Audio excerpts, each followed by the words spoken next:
প্রিয় শিক্ষার্থী, কেমন আছো তোমরা? আশা করি প্রত্যেকেই ভালো আছো।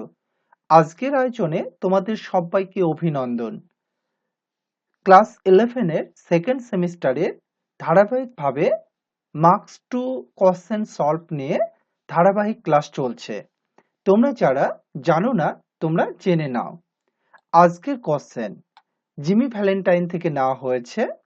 What was the business that Jimmy wanted to adopt in Elmore and why? তাই না? এখানে দুটো কোশ্চেন করা হয়েছে, একটা কি আর একটা হচ্ছে কেন। একটা হচ্ছে কি আর একটা হচ্ছে কেন। তো এইভাবে 1+1 দিয়ে তোমাকে 2 মার্কসের কোশ্চেন দেবে। ওকে, আচ্ছা, তাহলে বাংলা অর্থ তোমরা প্রত্যেকেই বুঝে গেছো যে এলমোরে জিমি কি ধরনের ব্যবসার কথা ভেবেছিল বা গ্রহণ করতে চেয়েছিল, তাই না? এবং হচ্ছে কেন। এবার দেখো, বাংলা অর্থ তোমরা তো সবাই বোঝো, বাংলা অর্থ তো তোমরা সবাই বলতে পারো, তাই না? কিন্তু প্রশ্নের স্ট্রাকচার নিয়েই হচ্ছে মেন সমস্যা, তাই না? প্রশ্নের স্ট্রাকচার যেহেতু তোমরা ধরতে পারো না, তাই কিন্তু তোমরা নিজে থেকেও লিখতে পারো না। বিশ্বাস করলে তো? তাহলে এইটাই হচ্ছে কিন্তু মেন রহস্য। নিজে থেকে লিখবার না পারার কারণ হচ্ছে এইটা, যে প্রশ্নের স্ট্রাকচার, প্রশ্নের যে ওয়ার্ড, সেগুলো কিন্তু তোমরা সঠিকভাবে বুঝতে পারো না, তাই তোমরা লিখতেও পারো না। চলো তাহলে প্রশ্নের এবার স্ট্রাকচার নিয়ে কথা বলি। এই যে হোয়াট, এটা হচ্ছে ডাব্লিউএস ওয়ার্ড। ওয়াজ, এইটা হচ্ছে auxiliary verb. Are the business হচ্ছে কি সাবজেক্ট। তাহলে ব্যবসাটা কি ছিল?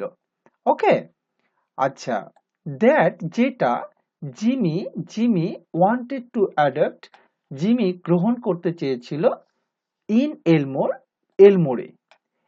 ওকে, আচ্ছা, তাহলে এলমোরে জিমি কি ব্যবসা গ্রহণ করতে চেয়েছিল, বুঝতে পারলে? এবার কথা হচ্ছে যে উত্তর যখন লিখবো তখন আমরা কি করব। প্রথমে লিখবো হচ্ছে সাবজেক্ট, তাহলে এই হচ্ছে জিমি সাবজেক্ট। ওকে, আচ্ছা, তার পূর্বে আর একটা কথা বলি, যে এই যে মানে সাব ক্লজ লাগিয়ে, মানে মূলত নাউন ক্লজ লাগিয়ে এখানে কিন্তু বাক্যটাকে কি করেছে না বড় করে দিয়েছে। এই যে এখান থেকে দেখেছো একদম এলমোর পর্যন্ত বাক্যটাকে তোমাকে কত বড় করে দিয়েছে। এবার এই জায়গাটাই তোমায় বুঝতে হবে।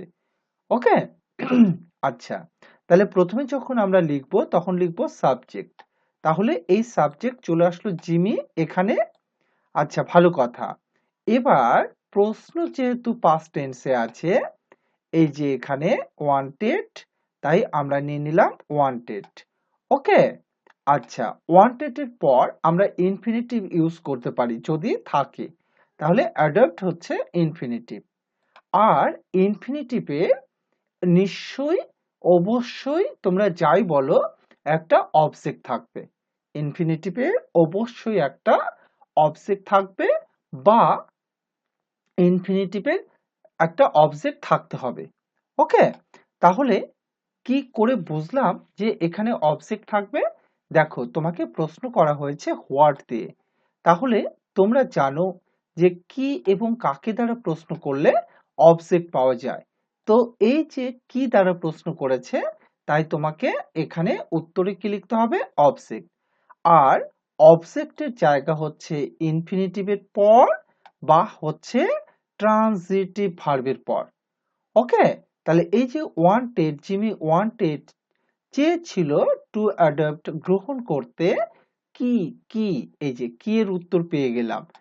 আর এই কি এর উত্তর হচ্ছে অবজেক্ট, তাই এই শু বিজনেস, দেখো এই মেইন ভার্বের পর ওয়ান্টেড টু অ্যাডপ্ট, তোমরা যাই বলো, তোমরা ইনফিনিটিভের পরও বলতে পারো, আবার এই দুটোকে মিলেও তোমরা কিন্তু মেইন ভার্ব বলতে পারো। আচ্ছা, বুঝতে পারলে? তাহলে শু বিজনেস, দেখো উত্তরটা হুট করে মাঝে এসে গেল। ঠিক আছে, এবার দেখো, আমরা এবার এই যে ইন এলমোর, এই যে ইন এলমোর, এই কথাটা আমরা কিন্তু লিখতে পারি এই জায়গায়। ওকে, ইন এলমোর কিন্তু লিখবো আমরা এই জায়গায়। কেন? দেখো জেনে নাও।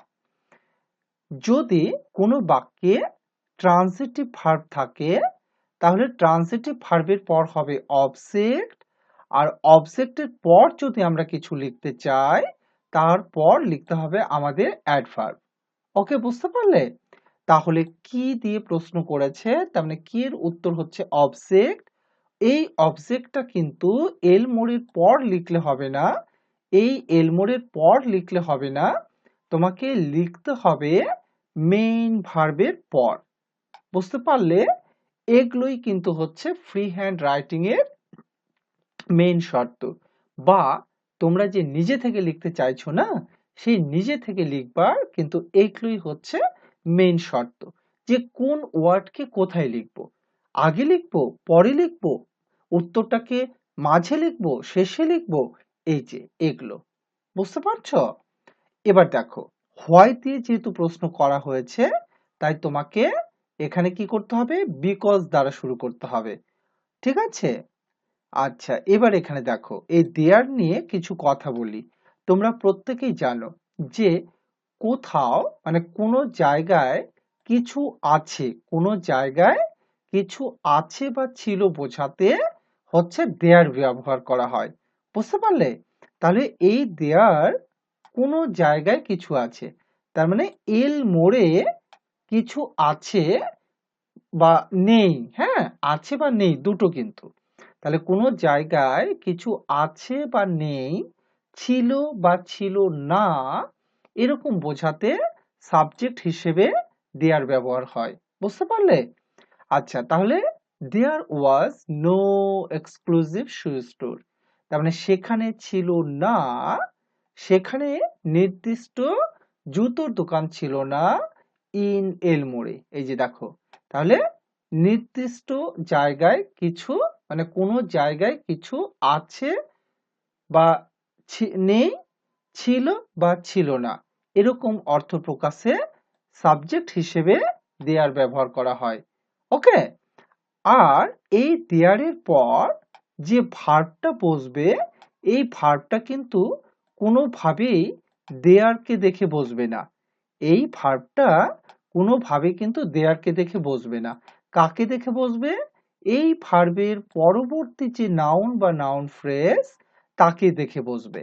তাহলে এখানে এই যে শু স্টোর বলা হয়েছে, শু স্টোরস না কিন্তু, হ্যাঁ, শু স্টোর একটা দোকানের কথা বলা হয়েছে, মানে নির্দিষ্ট কোনো একটা জুতোর দোকান ছিল না। তো তার জন্য এখানে হয়ে গেল ওয়াজ। বুঝতে পারলে? আর এটা যেহেতু নাউন বা নাউন ফ্রেজ, তোমরা বুঝতে পারলে যে একে দেখে ভার্ব বসেছে। আর এই যে দেয়ারের জন্য তোমাকে অবশ্যই একটা স্থান নিতে হবে, অ্যাডভার্ব অফ প্লেস নিতে হবে, এই হচ্ছে এলমোর। বুঝতে পারলে? তাহলে দেখো তো, তোমরা এই ওয়ার্ডগুলো যদি তোমরা না জানতে, এই গ্রামারগুলো যদি তোমরা না জানতে, তাহলে এইভাবে কি সেন্টেন্স তৈরি করা যেত? নিজেকে প্রশ্ন করো একবার।